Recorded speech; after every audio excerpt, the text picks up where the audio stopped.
देखिए, एक तो बता दूं कि अपोजिशन में कई सारी पॉलिटिकल पार्टी हैं,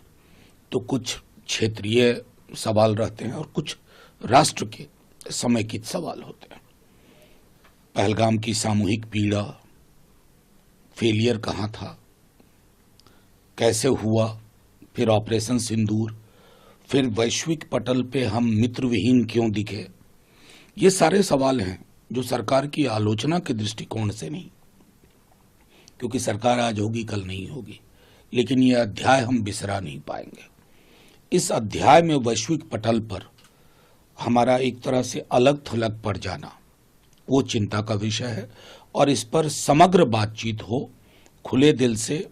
और एक उदार चरित्र सत्ता प्रतिष्ठान भी दिखाए, तो मैं समझता हूं संसद की जो भूमिका होती है कि लोगों की चिंताएं, व्यग्रताएं, उनकी आशंकाएं, उन सब के लिए वो स्पेस हो।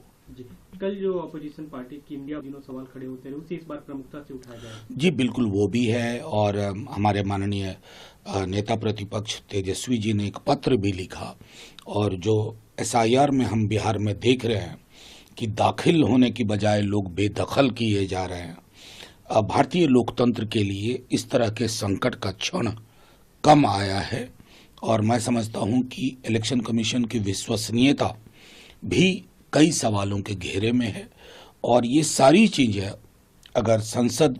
में इस पर विशद चर्चा ना होगी तो फिर किस काम की संसद, और किस बात के लिए इस पंचायत पर पूरी दुनिया की, पूरे देश की नजर होती है। देखिए, मैं सीधे तौर पे कहता हूं कि अमेरिकन राष्ट्रपति